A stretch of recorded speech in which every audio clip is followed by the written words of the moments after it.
Hi, my name is Lee, and I'm here with one of my Ninja Warrior athletes, Grayson, and we're going to talk about performing a vertical jump, and then we're also going to talk about incorporating that vertical jump into two more complex exercises. So in this case, we're going to treat the vertical jump as a generalized motor program, which means that program is some general movement pattern that he's going to develop that he can recall quickly when it comes to using that for something else. So the reason it's general is because the basic movement is down and up, and he can apply that to other things by applying more force upward, more force forward, and then varying the levels that he's going to be landing on, whether it be ground level, higher level, or lower level. So the general part of that is going to be the simple vertical jump. Okay. So Grayson, before we jump and land, I do want you to get familiar and comfortable with landing. So go ahead and step up here, and I want you to take a big step off, and I want you to land with both feet together. Okay, so that's going to be your anticipation of landing, just so you're familiar with that, okay?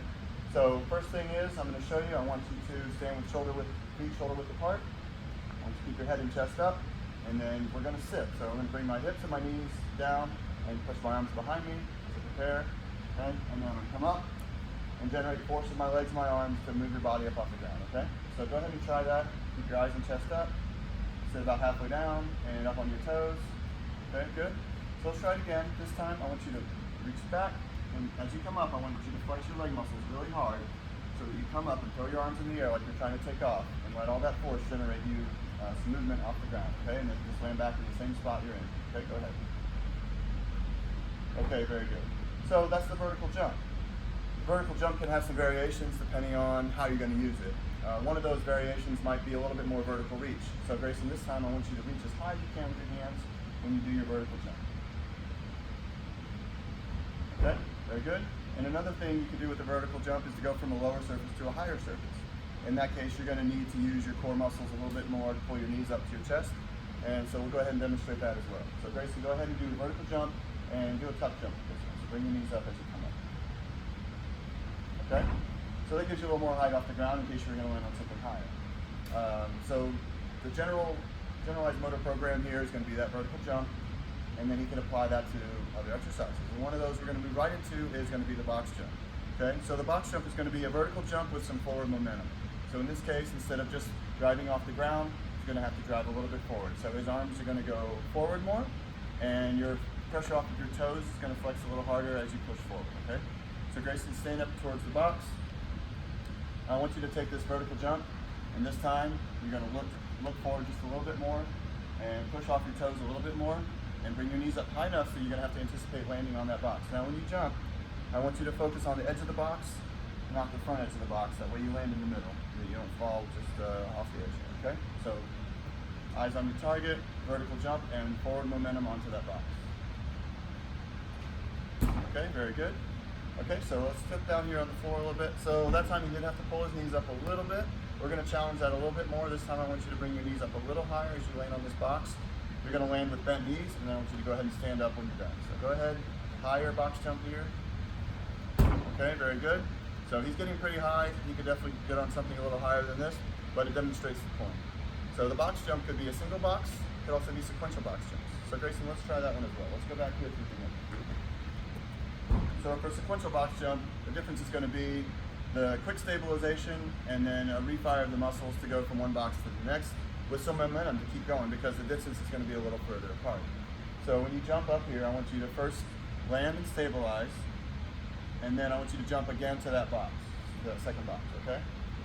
So go ahead and jump to that middle of that first box, pause, and then jump to the second box. Okay. So let's go start back over, and here's what this time we're going to apply some momentum. So this way, if you go from one, quick stabilization, quick launch, right to that next box, it's going to give you a little bit more distance and a little more power to keep moving rather than that pause and having to go from here to there without the benefit of that previous momentum, okay? So go ahead and do that first box jump to the middle of this one and immediately jump to that next box. Okay? So there's the vertical box jump, or the vertical jump applied to the box jump, and then shown in sequence to a second box jump and how the difference is. So basically the difference is going to be forward momentum instead of upward momentum. So the other part we talked about in the beginning was the variation of reaching to grab something. So next we're going to go over the vertical box jump, or the vertical jump, as it applies to reaching for a high obstacle that you might encounter on an obstacle race or even in training here, okay? So Grayson's going to step down and you can just stand right here for a second. So we're going to use our uneven bars for this to simulate a high obstacle and use our higher box for him to jump off of. Okay, so Grayson, this time I want you to run towards that higher box and I want you to leap. So 1 foot forward, landing on both feet on that box and just pause from there, okay? So go ahead and run and leap to that box and land on both feet. Okay? So at that point, he's going to be stabilizing momentarily and bringing his eyes to the obstacle that he's going to grab and being ready to grab it, okay? So Grayson, this next time we're going to go through it, I want you to run, same speed, leap to that box, land with both feet, and then quickly stabilize and balance yourself and drive yourself with your eyes on the bar and hands to reach for that bar, and make sure that you hook on top of that bar so that you don't fall and use your grip, okay? So let's go back here to the beginning. Okay? So run, leap, apply that box jump vertically to the bar and grab it. Okay, very good. That's not very challenging. It's kind of a low bar for him, but it illustrates that use of the vertical jump with the grab at the end. Okay? So there's our generalized motor program of the vertical jump, and we've applied it to a box jump, sequential box jump, and another variation where he's actually jumping to grab a hold of something. Okay? So another part of the video we're going to cover is how to break down a complex exercise like the jumping jack and make it a little easier for an early learner to understand. That exercise requires some coordinated movements from the upper and lower body. So we're going to freeze the upper body. We're going to use a concept called freezing degrees of freedom. So basically locking down the upper body movements while we use the lower body movements to get started on the move. Okay, Grayson, so come on over here with me. Okay, so we're going to stand with our feet together this time rather than shoulder width apart, hands at your side. Okay, so the first thing that we're going to do is we're going to jump up and straddle your feet and land. Okay, so we're just going to land and straddle, okay? So very good. Next thing is keep your hands still, and we're going to jump and bring your feet back together. Okay, very good. Let's try that full cycle. So out and in. Okay, very good.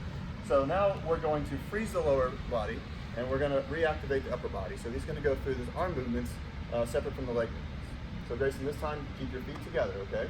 You're going to have your arms on your side, and when you jump up, I want you to jump up and land like a pencil hop and put your hands together on top of your head and land them. Okay, so we're going to do this. Okay, now we're going to hop and recover your arms back to your sides. Okay, let's go through one full cycle of that, keeping your feet together this time, just doing the arm movements. Okay, so up and down. Okay, go ahead.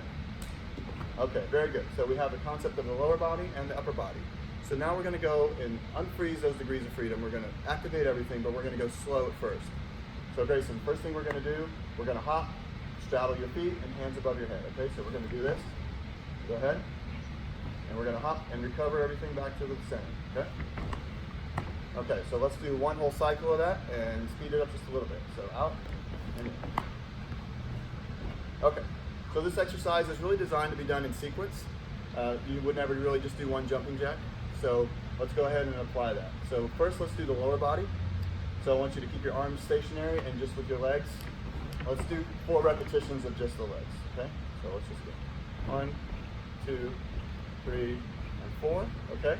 Now adjust your arms this time. So feet are gonna stay together and we're gonna hop 4 times. 1, 2, okay? Let's go 4 times through that. Okay, so now let's put those movements together. So we're going to completely unfreeze the degrees of freedom here, and we're going to go at a regular pace. So let's go ahead and get that going. All right, so we're going to go out here and back here. One cycle, I want you to do that 4 times through. Okay, so 4 jumping jacks.